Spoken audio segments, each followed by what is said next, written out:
Bem-vindos, a paz e a graça para sua vida e família. Vamos dar o grito da meia-noite.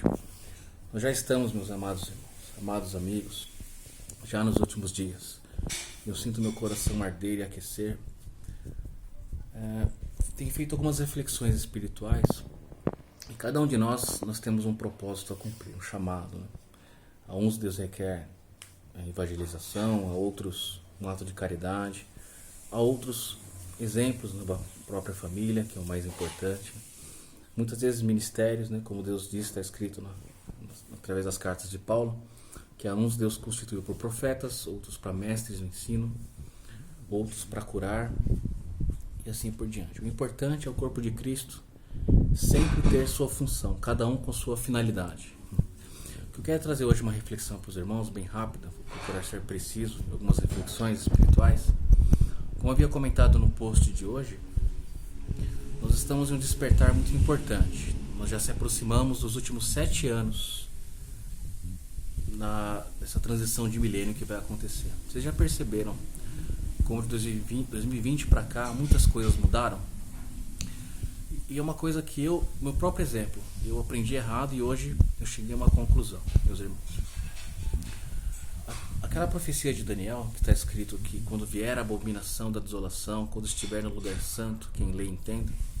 Eu confesso para os irmãos que eu imaginava que seria um templo físico, que seria profanado por aquele que é o anti-messias que vai surgir. Ele se assentaria no templo e ia se colocar no lugar de Deus.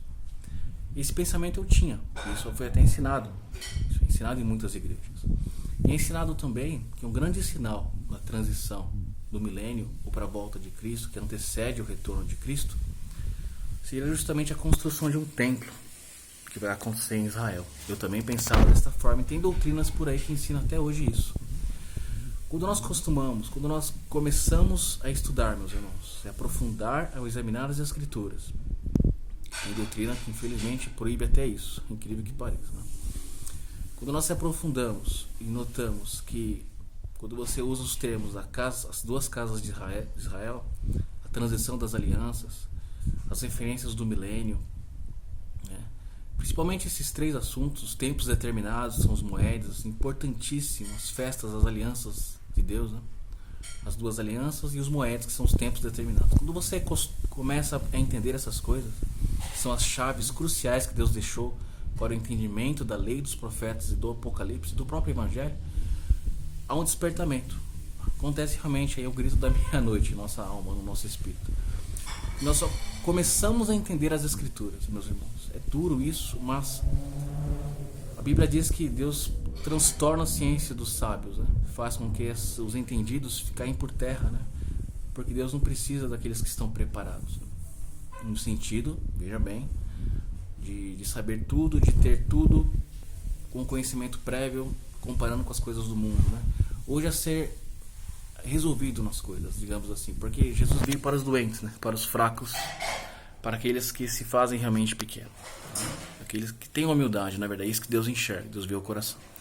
Meus irmãos, notem uma coisa, quando Jesus foi confrontado daquilo que ele fazia, principalmente daquele episódio que ele entrou no templo e derrubou, né, as mesas dos cambistas, note uma coisa importantíssima. Jesus ele respondeu para eles, quando eles perguntaram com que autoridade você faz essas coisas. Ele disse, assim, destrói esse templo, né, e depois de 3 dias o reedificarei. No sentido, todos nós sabemos que é o seu corpo. Os fariseus não entenderam, mas aquilo Jesus deixou para os nossos dias, para a igreja do tempo de hoje. Ele está falando do templo físico, do templo do seu corpo, que depois de 3 dias iria ressuscitar. Era o grande sinal de autoridade que ele tinha, né?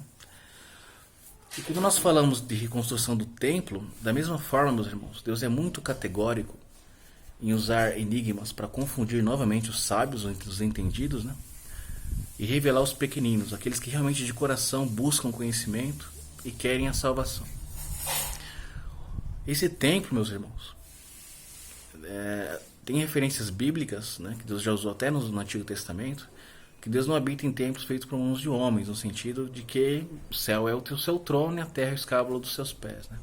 O templo somos nós, meus irmãos. O templo do Espírito Santo. Quando você ouve falar que o templo será profanado, no sentido de que a abominação da desolação estiver no lugar santo, quem lê entenda, olha só o que Jesus falou. Né? Muito se compara ao que o antigo Epifânio fez, né? Nos tempos da Grécia Antiga. Aquilo foi uma apologia do anticristo, mas não é necessariamente ele ainda, é só uma apologia. Deus deixa, isso chama-se analepse, né? A profecia se cumpre em tempos, mas ela vai se repetir em forma de ciclo nos últimos dias, nos últimos 7 anos antes do retorno de Cristo. Então esse templo, meu irmão, que Deus está citando, é o templo humano, é o nosso corpo. Então a abominação da desolação estiver no lugar santo, entendam o seguinte, meus irmãos. O nosso corpo vai ser profanado de tal forma que Deus vai abominar isso. Não é templo físico. Para as doutrinas que estão esperando o templo ser reconstruído em Israel, você começa a juntar as leis dos profetas e tudo que foi ensinado na Bíblia, meus irmãos. Deus está se referindo ao templo humano. E em que momento a Bíblia diz no próprio Apocalipse que esse templo vai ser profanado? Quando um sinal, que é o número de um nome, for cravado nesse templo daqueles que vão permitir que isso aconteça. Ou seja, o sinal da besta, meus irmãos. Isso é a abominação da desolação. Agora, meus irmãos, não para assustar ninguém, mas vamos pensar um pouco, vamos refletir o que está faltando nos dias de hoje. Meus irmãos, nós tivemos esse episódio todo de 2 anos para cá, muitas coisas aconteceram no mundo, e eu acredito agora uma crença particular, uma conjectura minha para reflexão. Isso tudo é uma preparação, tá? Através do medo, do inconsciente ou consciente, mas estão preparando o povo para receber essa marca, meus irmãos. Só que ela não vai ser assim, como muitos dizem, né? Um chip, microchip, não. Vai mexer no código DNA que tem a nossa assinatura de Deus no nosso corpo, né? Irmãos, pensam um pouquinho e vê se tem sentido o que eu estou dizendo. Então, quando a abominação da desolação estiver no lugar santo, nós já sabemos que já está bem próximo dos últimos 7 anos a acontecer. E esse ensaio já foi dada a prova, já foi colocado em ordem. Meus irmãos, vamos despertar, vamos dar o grito da meia-noite. Paz e graça.